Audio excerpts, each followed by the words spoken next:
সুপ্রিয় দর্শক, আসসালামু আলাইকুম। আপনাদের সবাইকে স্বাগত জানাচ্ছি এখনকার আলোচনা। আপনাদের সঙ্গে আছি আমি সিরাজুল ইসলাম। দর্শক, খুবই গুরুত্বপূর্ণ খবর আছে। ইয়েমেন সৌদি আরবের উপরে নৌ ব্লকেড অর্থাৎ নৌ অবরোধ আরোপ করেছে। এই প্রেক্ষাপটে মনে হচ্ছে মধ্যপ্রাচ্যের পরিস্থিতি মারাত্মকভাবে বদলে গেল। এই অবস্থায় সৌদি আরবের সাথে যদি ইয়েমেনের যুদ্ধ শুরু হয় তাহলে পাকিস্তান কি করবে সেটা এখন দেখার বিষয়।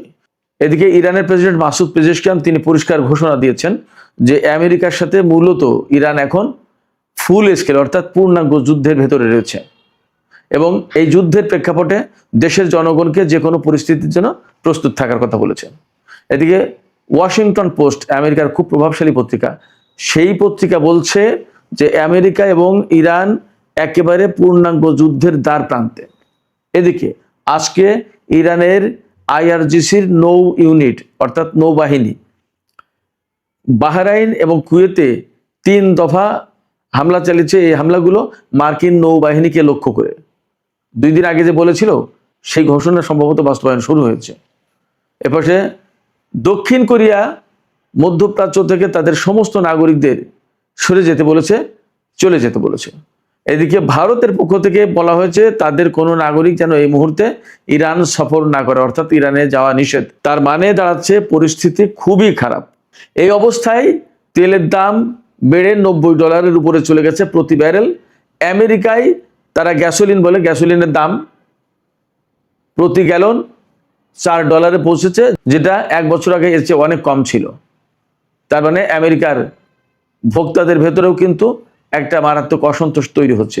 এই প্রেক্ষাপটে মার্কিন পররাষ্ট্রমন্ত্রী মার্কো রুবিও বলেছেন তাদের সামনে কূটনীতির দরজা খোলা। এদিকে ইরানের পক্ষ থেকে পররাষ্ট্র মন্ত্রণালয়ের মুখপাত্র ইসমাইল বাকাই তিনি বলেছেন যে তারা সুনির্দিষ্ট মিডিয়েটর অর্থাৎ মধ্যস্থতাকারীদের পক্ষ থেকে যুদ্ধবিরতি বা যুদ্ধ কমানোর প্রস্তাব পেয়েছেন, কিন্তু ইরান এই বিষয় নিয়ে ভাবছে না। ইরানের পক্ষ থেকে বরং ঘোষণা দেওয়া হয়েছে আইআরজিসির পক্ষ থেকে যে তারা মার্কিন বাহিনীকে চরম শিক্ষা দেবে, যে শিক্ষার কারণে বিশ্বের আর কেউ যাতে ইরানের দিকে আগ্রাসন চালানোর চিন্তাও না করে। সুপ্রিয় দর্শক, আপনারা বুঝতেই পারছেন আমি যে খবরগুলোর মূল পয়েন্ট তুলে ধরলাম সেগুলো প্রত্যেকটা কত গুরুত্বপূর্ণ এবং এই মুহূর্তে মধ্যপ্রাচ্য কার্যত অগ্নিকুণ্ডের উপরে দাঁড়িয়ে আছে এরকম একটা পরিস্থিতি। এই অবস্থা আসলে কি হতে যাচ্ছে এবং আদৌ কি কূটনৈতিক কোনো প্রক্রিয়া এখানে কাজে লাগবে কিনা, এ সমস্ত নিয়ে আমি বিস্তারিত আলোচনা করার চেষ্টা করব। আশা করি আপনারা শেষ পর্যন্ত সঙ্গে থাকবেন। আর ভিডিও ভালো লাগলে লাইক, কমেন্ট, শেয়ার করবেন এবং চ্যানেলটি সাবস্ক্রাইব করে সাথেই থাকবেন। দর্শক, চলুন বিস্তারিত আলোচনায় চলে যাই। প্রথমেই যে খবর আমি আপনাদেরকে জানিয়েছি সেটার একটু ইলাবোরেট করি। সৌদি আরবের উপরে ইয়েমেন একেবারে পরিষ্কারভাবে নৌ অবরোধ আরোপ করেছে, অর্থাৎ সৌদি আরব এখন আর ইয়েমেনের উপকূলীয় ভাগ বা ইয়েমেনের নিয়ন্ত্রণে যে সমস্ত জলসীমা আছে সেগুলো আর পার হতে পারবে না। সেটা কি বাব আল মানদেব প্রণালী। এখানে আমাদের অনেকের প্রশ্ন আসতে পারে যে সৌদি আরব বাব আল মানদেব প্রণালী ব্যবহার করে কিনা। সৌদি আরব হরমুজ প্রণালী ব্যবহার করে যে সমস্ত তেল ইউরোপ আমেরিকার দিকে পাঠায় বা উত্তর আফ্রিকার দিকে পাঠায়, সেই সমস্ত তেল এডেন উপসাগর হয়ে বাব আল মানদেব প্রণালী হয়ে লোহিত সাগর দিয়ে, সুয়েজ খাল দিয়ে, ভূমধ্যসাগর দিয়ে যায়। আর এই হরমুজ প্রণালীর ক্রাইসিসের কারণে তেলের একটা বিরাট অংশ প্রায় প্রতিদিন লোহিত সাগরের যে ইয়ানবু বন্দর, এই বন্দর দিয়ে প্রায় 50 থেকে 60 লাখ ব্যারেল তেল পরিশোধিত অপরিশোধিত মিলে রপ্তানি করে। এই তেলের একটা অংশ ইউরোপের দিকে, উত্তর আফ্রিকার দিকে যায়, আর একটা অংশ এশিয়ার দিকে আসে। ভারত, চীন বা জাপান, কোরিয়া হয়তো আরও কেউ কেউ নেয়। তো সেক্ষেত্রে এই হরমুজ প্রণালী ব্যবহার করে তেল পাঠালেও অথবা ইয়ানবু বন্দর ব্যবহার করে তেল পাঠালেও বাব আল মানদেব প্রণালী ব্যবহারের কিন্তু প্রশ্ন আসে। অর্থাৎ বাব আল মানদেব প্রণালী দিয়ে প্রতিদিন সৌদি আরব যে পরিমাণে তেল এখন পরিবহন করে বা রপ্তানি করে তার মূল্য প্রায় প্রতিদিন 52,000 কোটি টাকা। ফলে সৌদি আরবের উপর যখন ইয়েমেনের হুতিরা নৌ ব্লকেড আরোপ করছে, নৌ অবরোধ আরোপ করছে, তখন কিন্তু সৌদি আরব মারাত্মক রকমের সংকটে পড়ে যাবে। ও পাশে হরমুজ প্রণালী দিয়ে সংকট, এ পাশে বাব আল মানদেব প্রণালী দিয়ে সংকট। অতএব সৌদি আরব কিন্তু বড় রকমের সংকটে পড়ে গেল। এখন প্রশ্ন আসতে পারে ইয়েমেনের হুতিরা কেন সৌদি আরবের উপরে এই নৌ অবরোধ আরোপ করলো। আপনারা সবাই জানেন কিছুদিন আগে ইরানের সর্বোচ্চ নেতা শহীদ সর্বোচ্চ নেতা আলী খামেনি জানাজা এবং দাফন অনুষ্ঠানে ইয়েমেনের কিছু লোক গিয়েছিল। তাদেরকে ইরানের বিমান ইয়েমেন থেকে ইরানে নিয়ে গিয়েছিল এবং ইরান থেকে ইয়েমেনে ফেরত দিয়েছিল। আপনারা সবাই হয়তো জানেন, আমি বলেছি, তারপরে আজকে জাস্ট উল্লেখ করছি প্রেক্ষাপটটা কি। যেদিন ইয়েমেনের লোকজনকে ইরান থেকে ইয়েমেনে নিয়ে গেছে, সেদিন কিন্তু সানা আন্তর্জাতিক বিমানবন্দরে সৌদি আরব বোমা বর্ষণ করেছে। ফলে ইরানের বিমান সেখানে নামতে পারেনি, নেমেছিল আল হুদাইদা বিমানবন্দরে। ইয়েমেনের উপরে আজ 12 বছর ধরে নৌপথে, আকাশপথে এবং স্থলপথে সব পথে অবরোধ আরোপ করে রেখেছে সৌদি আরব ইয়েমেনের উপরে। 2021 সালে যুদ্ধবিরতি হলেও এখন সৌদি আরবের সাথে ইয়েমেনের যুদ্ধ না থাকলেও এই অবরোধ কিন্তু তারা তোলেনি। ইরান এই বিমান পাঠিয়ে এক ধরনের অবরোধ ভাঙার চেষ্টা করেছে অথবা ওই প্রয়োজনটা মিটিয়েছে, কিন্তু ইরানের বিমান নামতে দেবে না সানা বিমানবন্দরে বলে সেই বিমানবন্দরে সৌদি আরব হামলা চালিয়েছিল। আর যেদিন ইয়েমেন থেকে ওই সমস্ত লোকজনকে আনতে গিয়েছিল ইরান বিমান পাঠিয়ে, তখন ইরানের বিমানে হামলা চালাবে বলে সৌদি আরব যুদ্ধ বিমান আকাশে উড়িয়েছিল। সেদিন ইয়েমেনের হুতি সমর্থিত সামরিক বাহিনী ক্ষেপণাস্ত্র মেরে সৌদি আরবের বিমানকে তাড়িয়ে দিয়েছিল। তার মানে সৌদি আরব ইয়েমেনের উপরে শত্রুতা বন্ধ করেনি। এই যে শত্রুতা বন্ধ করেনি, এই কারণে ইয়েমেন এখন দেখছে যে বাব আল মানদেব প্রণালী ব্যবহার করে প্রতিদিন সৌদি আরব বিপুল পরিমাণে তেল রপ্তানি করে, অথচ তারা তাদের বন্দর, আকাশপথ কোনো কিছু ব্যবহার করতে পারছে না। এই জায়গা থেকে তারা এখন সৌদি আরবের উপরে অবরোধ আরোপ করে দিল। ইরানের বিমান যাওয়ার পরে যদি সৌদি আরব সেখানে এরকম হামলার ঘটনা বা যুদ্ধ বিমান উড়িয়ে হামলার চেষ্টা না করতো, তাহলে হয়তোবা ইয়েমেনের হুতি সমর্থিত সরকার এই পদক্ষেপ নিত না। কিন্তু এখন তারা দেখেছে যে সৌদি আরব যখন সেই শত্রুতাই করে যাচ্ছে, তাহলে আমাদের বাব আল মানদেব প্রণালী ব্যবহার করে সৌদি আরব এটা তেল পাঠাতে পারবে না, নৌ অবরোধ আরোপ করে দিল। তার মানে এখন পরিস্থিতি যা দাঁড়ালো, তাতে ইয়েমেন এবং সৌদি আরবের ভেতরে প্রচন্ড রকমের যুদ্ধ লেগে যেতে পারে। যদি যুদ্ধ না লাগে তাহলে তো ভালো কথা, আর যদি যুদ্ধ লাগে তাহলে কি দাঁড়াবে? তাহলে পাকিস্তানে কিন্তু জড়িয়ে পড়ার একটা প্রশ্ন থাকতে পারে, জানি না কি হবে। কারণ পাকিস্তানের সাথে সৌদি আরবের নিরাপত্তা চুক্তি আছে। এপাশে আমি আরেকটা খবর দেখলাম আল জাজিরাতে, যে ডোনাল্ড ট্রাম্প প্রশাসন এবং সৌদি আরব তারা দুইজন সম্মিলিতভাবে ইয়েমেনের বিরুদ্ধে যুদ্ধ শুরু করতে পারে এমন আশঙ্কা রয়েছে। তার মানে মধ্যপ্রাচ্যের পরিস্থিতি ভিন্ন মাত্রা পেল এবং আরো বেশি উত্তপ্ত হয়ে উঠল। এপাশে ইরানের প্রেসিডেন্ট মাসুদ পেজেশকিয়ান তিনি কিন্তু পরিষ্কার ঘোষণা দিয়েছেন যে ইরান এই মুহূর্তে পূর্ণাঙ্গ যুদ্ধের ভেতরে রয়েছে এবং যুদ্ধের ভেতরে থাকলে দেশের নাগরিকদের জন্য অনেক দুঃখ, ক্লেশ, হতাহতের ঘটনা অনেক কিছু ঘটতে পারে। এই পরিণতির জন্য, যে কোনো সুবিধা অসুবিধার জন্য যাতে ইরানের জনগণ প্রস্তুত থাকে, তিনি সেই আহ্বান জানিয়েছেন। এপাশে IRGC, ইরানের যে বিপ্লবী গার্ড বাহিনী, তারা কিন্তু ঘোষণা দিয়েছেন যে তারা কোনো মতেই এখন আর আমেরিকার সাথে কোনো আপোষ রফায় যাবে না। আমেরিকাকে বরং এমন শিক্ষা দেবে, যুদ্ধের ভেতর দিয়ে এমন শিক্ষা দেবে যে শিক্ষার প্রেক্ষাপটে আমেরিকা সহ পৃথিবীর আর কোনো দেশ যাতে ইরানের দিকে আগ্রাসন চালানোর সাহস আর না পায়, এই শিক্ষাটা দিতে চায়। এটা তাদের অঙ্গীকার, যার কারণে তারা আর কোনো আলোচনায় যেতে চায় না। এবং এখানে তারা উল্লেখ করেছে যে আমরা আমাদের সর্বোচ্চ নেতার যে নির্দেশনা, গাইডলাইন এবং তিনি যে মনোভাব বা চিন্তাভাবনা লালন করেন, ধারণ করেন, এই চিন্তাভাবনা এবং মনোভাব এবং তার অর্থাৎ সর্বোচ্চ নেতার গাইডলাইন, দিক নির্দেশনাকে সামনে রেখে IRGC কাজ করবে। তার মানে দাঁড়াচ্ছে ইরানের পক্ষ থেকে সহজে আর কূটনৈতিক আলোচনায় বা ওই যে যুদ্ধবিরতির খেলা, এই যুদ্ধবিরতির খেলায় সম্ভবত ইরান আর যাচ্ছে না। এপাশে আমেরিকার খুব প্রভাবশালী পত্রিকা, আপনারা সবাই হয়তো জানেন, ওয়াশিংটন পোস্ট। এই ওয়াশিংটন পোস্টের একটা রিপোর্টে বলা হচ্ছে যে আমেরিকা এবং ইরান একেবারে পূর্ণাঙ্গ যুদ্ধের দ্বার প্রান্তে পৌঁছে গেছে। তার মানে যে কোনো মুহূর্তে একদম ফুল স্কেল ওয়ার শুরু হয়ে যেতে পারে, পূর্ণাঙ্গ যুদ্ধ শুরু হয়ে যেতে পারে। গত 7-8 দিন 9 দিন ধরে যে যুদ্ধ হচ্ছে, আমেরিকা তাতে মূলত ইরানের দক্ষিণ অঞ্চলে হামলা চালানোর চেষ্টা করেছে এবং এর ভেতর দিয়ে একটা মেসেজ কিন্তু পরিষ্কার হয়েছে এবং অনেকে বিশ্লেষণে বলেছেন, আমিও প্রথম দিকেই বলেছি, যে মূলত এইভাবে হামলা চালিয়ে ইরানের দক্ষিণ অঞ্চলকে আলাদা করে ফেলতে চাচ্ছে আমেরিকা এবং দক্ষিণ অঞ্চল থেকে IRGC বা ইরানের সামরিক স্থাপনার সমস্ত প্রতিরোধের ক্ষমতা সব ধ্বংস করে দিয়ে এই এলাকা দিয়ে মূলত তারা স্থল অভিযান চালানোর হয়তো চেষ্টা করছে। কিন্তু বাস্তবতা হচ্ছে যে ইরান তাদের প্রস্তুতি এবং তাদের কৌশল এবং তাদের চিন্তাভাবনা সমস্ত সবকিছু খেয়াল রেখেছে এবং তারা এ বিষয়ে নিজেদেরকে প্রস্তুত রেখেছে। আমেরিকা সম্ভবত কোনো মতেই ইরানের দক্ষিণ অঞ্চলকে কেন্দ্র করে স্থল অভিযান চালাতে পারবে না। স্থল অভিযান চালাতে গেলে একটা ভয়াবহ সংঘর্ষের ঘটনা ঘটবে এবং মার্কিন প্রাণহানি ঘটবে ব্যাপক। এবং আপনারা খেয়াল করেছেন মনে হয় গত 2-3 দিনে যে যুদ্ধ হয়েছে তাতে ইরানের হামলায় আমেরিকার ব্যাপক ক্ষয়ক্ষতি হয়েছে। খোদ নিউ ইয়র্ক টাইমস, আপনারা সবাই জানেন যে খুবই প্রভাবশালী পত্রিকা, এই পত্রিকার রিপোর্টে বলা হয়েছে যে ইরান জর্দানের যে হামলা চালিয়েছে তাতে কয়েক ডজন সেনা আহত হয়েছে এবং বেশ কিছু সংখ্যক ব্ল্যাক হক হেলিকপ্টার ধ্বংস হয়েছে। 4 জন সেনা মারা গেছে, আমেরিকার সরকার তো স্বীকারই করেছে।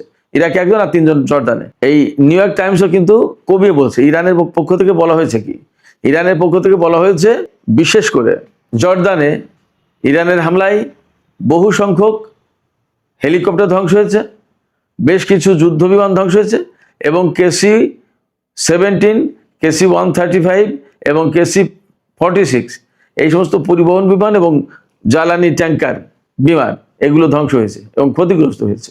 এর ভিতরে আরেকটা খবর হচ্ছে, ওয়াশিংটন পোস্টের খবরেই বলা হচ্ছে আমেরিকা বিপুল সংখ্যক যুদ্ধ বিমান মধ্যপ্রাচ্যে আনছে এবং এতে মনে হচ্ছে যে আমেরিকা ব্যাপকভাবে ইরানের উপর হামলা চালাতে যাচ্ছে। ওদিকে মার্কিন পররাষ্ট্রমন্ত্রী মার্কো রুবিও বলছে আমাদের কূটনৈতিক দরজা খোলা। আবার কোনো মাধ্যমে হয়তো তুরস্ক বা কাতার অথবা পাকিস্তান এর কোনো না কোনো দেশের মাধ্যমে ইরানের কাছে এই মেসেজ দিয়েছে যে আসুন আমরা আবার আলোচনায় ফিরি, শান্তি আলোচনা করি। কেন? যখন ইরান প্রচণ্ড রকমের প্রতিরোধমূলক যুদ্ধ চালাচ্ছে আমেরিকার উপরে, আমেরিকার ক্ষয়ক্ষতিও হচ্ছে ব্যাপকভাবে, সেনা মারা যাচ্ছে এবং তাদের সামরিক ঘাঁটি স্থাপনা এবং প্রচুর সংখ্যক বিমান হেলিকপ্টার ধ্বংস হচ্ছে সেই সময়।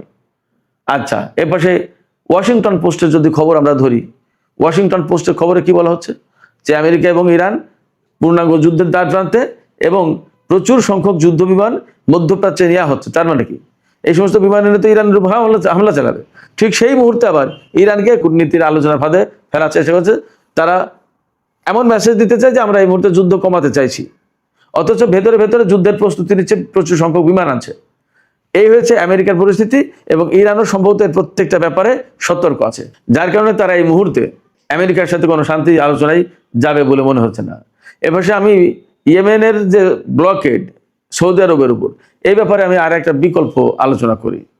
সেটা হচ্ছে এই যে এই মুহূর্তে আমেরিকা ইরানের বিরুদ্ধে চরমতম লড়াই যাচ্ছে বলে মনে হচ্ছে, আমার কাছেও মনে হচ্ছে। যদি তাই হয় তাহলে কি দাঁড়াচ্ছে? তাহলে ওই বাব আল মানদেব প্রণালী, লোহিত সাগর আমেরিকার ব্যবহার করার প্রশ্ন আছে। কিন্তু লোহিত সাগর এবং বাব আল মানদেব প্রণালী পার হয়ে ভারত মহাসাগর, আরব সাগর, ওমান উপসাগর এইদিকে আমেরিকার যুদ্ধ জাহাজ কিন্তু আনার প্রশ্ন আছে। তাদের রসদ, তাদের সেনা, গোলা বারুদ, ক্ষেপণাস্ত্র অনেক কিছু আনার প্রশ্ন আছে। সেক্ষেত্রে যদি বাব আল মানদেব প্রণালী হুতিরা বন্ধ করে দেয় এখন, তাহলে আমেরিকা কিন্তু ওই কাজটা করতে পারবে না। সেক্ষেত্রে সৌদি আরবের উপর নৌ ব্লকের সৃষ্টি করে এক ঢিলে কিন্তু 2 পাখি মারার ব্যবস্থা করলো ইয়েমেনের হুতিরা। এখন এই জায়গায় আর একটা প্রশ্ন আছে, যদি ইয়েমেনের পক্ষ থেকে নৌ ব্লকেট দেওয়ার পর সৌদি আরব ইয়েমেনের বিরুদ্ধে যুদ্ধ শুরু না করে এবং পাকিস্তান যদি জড়িয়ে না যায়, তাহলে ধরে নিতে হবে যে আমেরিকাকে আটকে দেওয়ার জন্য মূলত সৌদি আরবের নামে এই নৌ ব্লকেট দিল ইয়েমেনের হুতিরা। বাকিটা দেখা যাক কি হয়। সুপ্রিয় দর্শক, এপাশে আমি একটু আগেই বলেছি যে পুরো মধ্যপ্রাচ্য থেকে দক্ষিণ কোরিয়া তাদের নাগরিকদের সরে যাওয়ার নির্দেশ দিয়েছে। আমি 2 দিন আগে খবর দিয়েছিলাম যে মধ্যপ্রাচ্য ছাড়ার জন্য মার্কিন নাগরিকদের আমেরিকা নির্দেশ দিয়েছে, মধ্যপ্রাচ্যের সব দেশ। এখন আজকে দক্ষিণ কোরিয়া এবং একই সাথে ভারতের যে কাহিনী আছে সেটা হচ্ছে ভারত ইরানে তাদের নাগরিকদের সফর নিষিদ্ধ করেছে। তার মানে ধরে নেওয়া যায় যে আমেরিকা খুব দ্রুত অল্প সময়ের ভিতরে ইরানের বিরুদ্ধে ব্যাপক যুদ্ধ শুরু করবে। সেখানে ভারতের কাছে মেসেজ আছে, ভারত তার নাগরিকদের সতর্ক করেছে।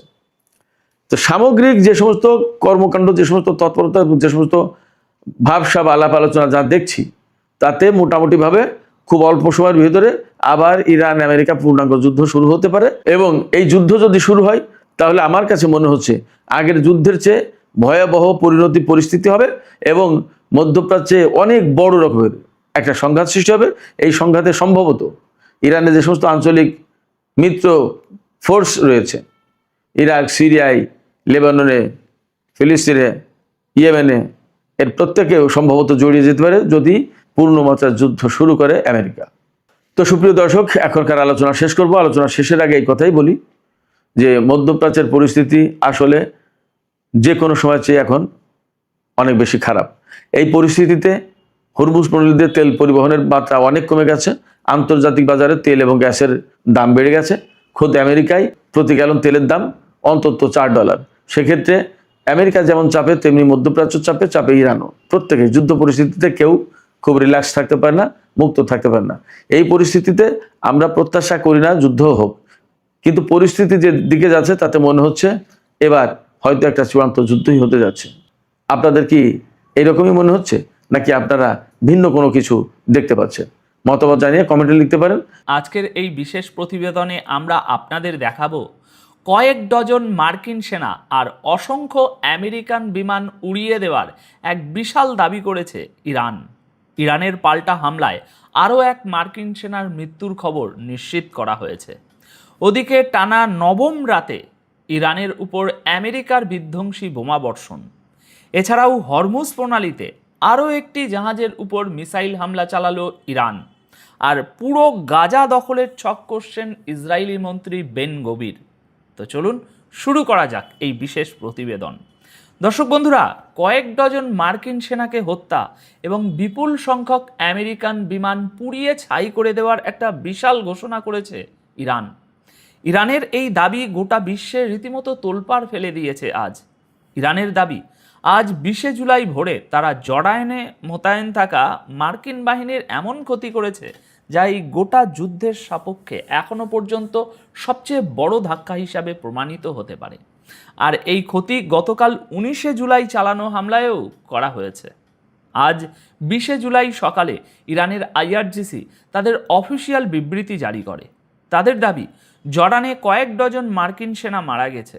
সেই সঙ্গে আমেরিকার বেশ কয়েকটি সামরিক জাহাজ, helicopter, surveillance aircraft, command and control aircraft এবং কোটি কোটি ডলার মূল্যের MQ-9 রিপার ড্রোন ধ্বংস করা হয়েছে।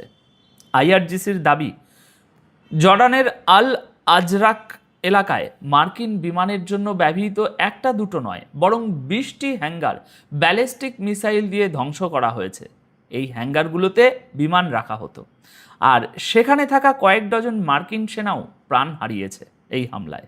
এগুলো ইরানের আইআরজিসির দাবি। আপনারা সমস্ত খবরের কাগজের হেডলাইনগুলো পড়লেই বুঝতে পারবেন বিষয়টা। ইরান শুধু এটুকুতেই থেমে থাকেনি, তারা আরও দাবি করেছে যে কাবা এয়ারপোর্টে থাকা আমেরিকার ভারী আকারের C-17 ট্রান্সপোর্ট এয়ারক্রাফট এবং P-8 কমান্ড অ্যান্ড কন্ট্রোল এয়ারক্রাফটটাকেও ব্যালিস্টিক মিসাইলের নিশানা করা হয়েছে, যার ফলে তাদের চরম ক্ষতি হয়েছে বর্তমানে। এর পাশাপাশি দর্শক বন্ধুরা, আইআরজিসি জানিয়েছে যে তারা প্রায় $30 মিলিয়ন দামের আরও একটি মার্কিন MQ-9 ড্রোন গুলি করে নামিয়েছে। নিজেদের বিবৃতিতে আইআরজিসি জর্ডানের সাধারণ মানুষ এবং সেখানকার কিছু সেনাকে খোলাখুলি ধন্যবাদও জানিয়েছে। আইআরজিসির দাবি, জর্ডান থেকে পাওয়া ইন্টেলিজেন্স বা সঠিক খবরের কারণেই মার্কিন ঘাঁটিগুলোতে এত নিখুঁতভাবে নিশানা করা সম্ভব হয়েছে। অর্থাৎ জর্ডান এবং অন্যান্য আরব দেশের সাধারণ মানুষের সাহায্যেই ইরান এত নিখুঁত হামলা চালাতে পারছে, এবং এই কথা খোদ ইরান নিজেই স্বীকার করছে। নিজেদের বিবৃতিতে আইআরজিসি বলেছে যে জর্ডানের মানুষের এই সহযোগিতা জেরুজালেম অর্থাৎ আল কুদস শহর, যেখানে আল আকসা মসজিদ অবস্থিত, তার মুক্তির পথকে আরও সহজ করে তুলেছে। ভাবুন, এই কথা কে বলছে? ইরান বলছে। যদিও আমেরিকা এখনো পর্যন্ত ইরানের এই দাবিগুলো নিশ্চিত করেনি। তারা কয়েক ডজন মার্কিন সেনার মৃত্যু বা এত বড় সামরিক ক্ষয়ক্ষতিও স্বীকার করেনি। আপাতত এই সব কথাই ইরানের আইআরজিসির দাবির উপর ভিত্তি করে বলা হচ্ছে। দর্শক বন্ধুরা, এটি ইরানের আইআরজিসির একটি অফিসিয়াল বিবৃতি। আর তাই আজ 20 জুলাই দুপুরে ড্রপ সাইটের মতো বিখ্যাত ওয়েবসাইট, তুরস্কের আনাদুলু নিউজ এজেন্সি, ইসরায়েলের দ্য টাইমস অফ ইসরায়েলের মতো সংবাদপত্র এবং রাশিয়ার RT নিউজের মতো চ্যানেলের অফিসিয়াল এক্স হ্যান্ডেলেও এটি বেশ ফলাও করে প্রচার করা হয়েছে। খবর যখন এত জোরালো হয়, তখন আমরা খবরটাকে ঠিক এভাবেই আপনাদের সামনে পেশ করি। তবে হ্যাঁ, এগুলো এখনও দাবি মাত্র। আমেরিকার সাথে এমনটা সত্যি হয়েছে কিনা তা মার্কিন সেনার তরফ থেকে কনফার্ম হওয়া এখনও বাকি। তবে যদি সত্যি এত সেনা মারা গিয়ে থাকে তাহলে তো সেটা বলতেই হবে, কারণ কফিনগুলো তো আমেরিকাতেই যাবে। সত্যি এমনটা হলে আমেরিকা সেটা কোনোভাবেই অস্বীকার করতে পারবে না বলে মনে হয়। আসুন পরবর্তী খবরের দিকে এগোই। ইরানের পাল্টা হামলা এখন আমেরিকার জন্য ক্রমশ প্রাণঘাতী হয়ে উঠছে। এবার উত্তর ইরাকেও আরও এক মার্কিন সেনা নিহত হয়েছে। আজ 20 জুলাই মার্কিন সেনাবাহিনী নিশ্চিত করেছে যে উত্তর ইরাকে তাদের এক সেনা মারা গেছে এবং আরেকজন আহত হয়েছে, যার চিকিৎসা চলছে। মার্কিন সেন্টকমের মতে এই ঘটনাটি ঘটেছিল 18 জুলাই, যখন ইরানের গুলি করে নামানো একটি সুসাইড ড্রোনের ধ্বংসাবশেষ কন্ট্রোল ব্লাস্টের মাধ্যমে সরানো হচ্ছিল। সেন্টকম বলছে ওই কাজ চলাকালীন বিস্ফোরণ ঘটে এবং তাতে এক মার্কিন সেনার মৃত্যু হয় এবং আর একজন আহত হয়। দর্শক, এই খবরটা এমন সময়ে এলো যখন 1 বা 2 দিন আগেই আমেরিকা স্বীকার করেছিল যে জর্ডানে ইরানের ব্যালিস্টিক মিসাইল ও ড্রোন হামলায় তাদের 2 সেনা মারা গেছে। অর্থাৎ বর্তমান এই যুদ্ধে আমেরিকা নিজেই অন্তত 3 জন সেনার মৃত্যুর কথা নিশ্চিত করে ফেলল। অন্যদিকে ইরান ক্রমাগত দাবি করে যাচ্ছে যে তাদের পাল্টা হামলায় মার্কিন বাহিনীর এর চেয়েও অনেক বেশি ক্ষতি হয়েছে। এবার দর্শক, আমেরিকার হামলার কথায় আসি। ইরানের উপর আমেরিকার বিধ্বংসী হামলা টানা 9ম রাতেও অব্যাহত ছিল। আজ 20 জুলাই পড়তেই আমেরিকা আরও একবার অন্ধকারের মধ্যে ইরানের বেশ কয়েকটি এলাকায় তুমুল বোমা বর্ষণ করে। এর জবাবে ইরানও মার্কিন সামরিক ঘাঁটিতে মিসাইল ছুড়ে জবাব দেয়। রাত থেকে ভোর পর্যন্ত প্রায় কয়েক ঘন্টা ধরে এই লড়াই চলতে থাকে। সেন্টকম সকাল 7:30টায় ইরানের উপর হওয়া হামলার কিছু ছবি প্রকাশ করেছে। মার্কিন সেন্ট্রাল কমান্ড জানিয়েছে এবার তারা ইরানের সামরিক command centre, air defence system, সামুদ্রিক নজরদারি কেন্দ্র, নৌবাহিনীর সামরিক শক্তি, মিসাইল ও ড্রোন লঞ্চ সাইট এবং কমিউনিকেশন নেটওয়ার্ককে সরাসরি নিশানা করেছে। আমেরিকার সেই পুরনো দাবি, এই হামলার উদ্দেশ্য হলো ইরানের সেই ক্ষমতাকে দুর্বল করা যা দিয়ে তারা হরমুজ প্রণালী দিয়ে যাওয়া বাণিজ্যিক জাহাজ এবং সমুদ্রপথকে নিশানা করতে পারে। অন্যদিকে ইরানের তাসনিম নিউজ এজেন্সি দাবি করেছে যে আমেরিকার ছোড়া মিসাইলগুলো আজ সোমবার ভোরে ইরানের বেশ কয়েকটি শহরকে নিশানা করেছে। নিজেদের বিবৃতির শেষে সেন্টকম আবারও জানিয়েছে যে মিডল ইস্টে থাকা মার্কিন সেনা পুরোপুরি সতর্ক আছে, সবসময় প্রস্তুত আছে এবং প্রয়োজন পড়লে আগামী দিনেও এই পদক্ষেপ চালিয়ে যাবে। রিপোর্ট অনুযায়ী আমেরিকা জাস্ক এবং ইমাম খামিনি বন্দরের আশেপাশের বেশ কয়েকটি জায়গায় মিসাইল হামলা চালিয়েছে। আজ 20 জুলাই ভোরে সামনে আসা ছবিগুলোতে দাবি করা হচ্ছে যে মার্কিন যুদ্ধজাহাজ এবং ফাইটার জেটগুলো ইরানের দক্ষিণে থাকা জাস্ক এবং ইমাম খামিনি বন্দরের আশেপাশে হামলা করেছে। রিপোর্ট অনুযায়ী ইরানের দক্ষিণের অনেক এলাকায় বেশ কিছুক্ষণ ধরে বিস্ফোরণের শব্দ শোনা যায় এবং অনেক জায়গা থেকে ধোঁয়ার বিশাল কুণ্ডলী উঠতে দেখা যায়। এগুলো টানা 9ম রাতে ইরানের সামরিক ও কৌশলগত ঘাঁটিতে আমেরিকার চালানো হামলারই অংশ। আমি দুপুর 2টো পর্যন্ত পাওয়া খবরের আপডেট আপনাদের দিচ্ছি, এরপর হয়তো আরও খবর আসতে থাকবে। আচ্ছা, এবার আসি হরমুজ প্রণালীর খবরে। হরমুজ প্রণালীতে ইরান আরও একটি জাহাজ পুড়িয়ে দিয়েছে। মিসাইল মেরে 2টো জাহাজকে রীতিমতো জ্বলন্ত আগুনের গোলায় পরিণত করেছে ইরান। হরমুজ প্রণালীতে যুদ্ধ এখন একটা ভয়ঙ্কর মোড় নিয়েছে। ইরান 2টো বড় তেলের ট্যাঙ্কারকে মিসাইল দিয়ে উড়িয়ে ধ্বংস করে দিয়েছে, আর ইরান নিজেই এই ঘোষণা করেছে। আজ 20 জুলাই ভোরে ইরানের ফার্স নিউজ এজেন্সি জানায় 2টো তেলের জাহাজ আমেরিকার কথায় প্ররোচিত হয়ে হরমুজ প্রণালীর সেই রাস্তা দিয়ে যাওয়ার চেষ্টা করছিল যেটাকে ইরান আগেই অনিরাপদ ঘোষণা করেছিল। আইআরজিসির মতে এই জাহাজগুলোকে প্রথমে আটকানো হয়, বারবার ওয়ার্নিং দেওয়া হয় যে ফিরে যাও, কিন্তু তারা রাস্তা বদলায়নি। আইআরজিসি বলছে এই জাহাজগুলোর বিশ্বাস ছিল যে আমেরিকা তাদের বাঁচিয়ে নেবে, তাই তারা ইরানের ওয়ার্নিং পাত্তা দেয়নি, আর সামনে এগোতেই তাদের এইভাবে উড়িয়ে দেওয়া হয়। বিবৃতিতে বলা হয়েছে এরপর 2টি অয়েল ট্যাঙ্কারকেই মিসাইল দিয়ে নিশানা করা হয় যাতে ভয়ঙ্কর বিস্ফোরণ ঘটে এবং 2টো জাহাজই আগুনের গোলায় পরিণত হয়ে পুরোপুরি ধ্বংস হয়ে যায়।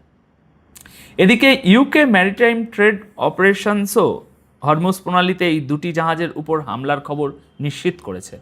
অর্থাৎ ইরানের দাবি একেবারে সঠিক এবং জোরালো। এর মানে হরমুজ প্রণালীতে এই যুদ্ধ এখন আর শুধু আমেরিকা ও ইরানের মধ্যে আটকে নেই, বরং তেল বহনকারী জাহাজগুলোও সরাসরি এই সংঘাতের নিশানায় চলে এসেছে। এর সরাসরি প্রভাব সারা বিশ্বের তেলের বাজার এবং আন্তর্জাতিক বাণিজ্যের উপর পড়তে পারে, কারণ বিশ্বের অন্যতম গুরুত্বপূর্ণ এই সমুদ্রপথ এখন রীতিমতো একটা খোলা যুদ্ধের ময়দান হয়ে উঠেছে। লড়াইটা তো আসলে হরমুজ প্রণালীরই, দেখে নেবেন। এর ফল কিন্তু মোটেও সেটা হবে না যা অনেকেই এখন বসে বসে ভাবছেন। সবশেষে বলি, ইসরায়েলের কুখ্যাত ও চরমপন্থী মন্ত্রী ইতেমার বেন গবির আরও একবার গোটা গাজার উপর সম্পূর্ণ দখলের খোলাখুলি ঘোষণা করে দিয়েছেন। বেন গবির বলেছেন, পুরো গাজা আমাদের এবং পুরো গাজায় ইহুদি বসতি স্থাপন করা হবে। অর্থাৎ তিনি গাজাকে নিজেদের সম্পত্তি বলে দাবি করছেন। আজ 20শে জুলাই সামনে আসা একটি ভিডিওতে ইসরায়েলের এই কট্টরপন্থী জাতীয় নিরাপত্তা মন্ত্রী ইতেমার বেন গবিরকে বলতে শোনা যাচ্ছে যে যদি 3 বছর আগে কেউ বলতো যে আমরা গাজার 70% অংশ কন্ট্রোল করে নেব, তাহলে কেউ বিশ্বাস করতো না। এরপর তিনি বলেন, আজ আমি বলছি যে পুরো গাজায় ইহুদি বসতি গড়ে উঠবে, কারণ গাজা আমাদের। বেন গবিরের এই মন্তব্য এমন এক সময়ে সামনে এলো যখন ইসরায়েলি সেনাবাহিনী গাজার বিশাল অংশের উপর নিজেদের কন্ট্রোলের দাবি করছে এবং ফিলিস্তিনিদের ক্রমাগত তাদের এলাকা থেকে তাড়িয়ে দেওয়া হচ্ছে। বেন গবির এর আগেও বেশ কয়েকবার গাজায় সম্পূর্ণ দখল নেওয়া এবং ফিলিস্তিনিদের সেখান থেকে তাড়িয়ে দেওয়ার কথা বলেছেন, কিন্তু এবার তিনি খোলাখুলি বললেন যে পুরো গাজায় ইহুদি বসতি তৈরি করা হবে। অর্থাৎ ইসরায়েল সরকারের অন্যতম চরমপন্থী মুখ এখন গাজার পুরো জনসংখ্যার চিত্র বদলে ফেলার এজেন্ডা গোটা বিশ্বের সামনে তুলে ধরছেন। কিন্তু নজর রাখতে হবে এই গাজা যেন আবার তাদের জন্য কোনো দুঃস্বপ্ন না হয়ে দাঁড়ায়। আপাতত এই প্রতিবেদন তাহলে এ পর্যন্তই। দর্শক বন্ধুরা, এই প্রতিবেদনের বিষয়ে আপনাদের যদি কোনো মন্তব্য থাকে অবশ্যই কমেন্ট বক্সে লিখে জানাবেন।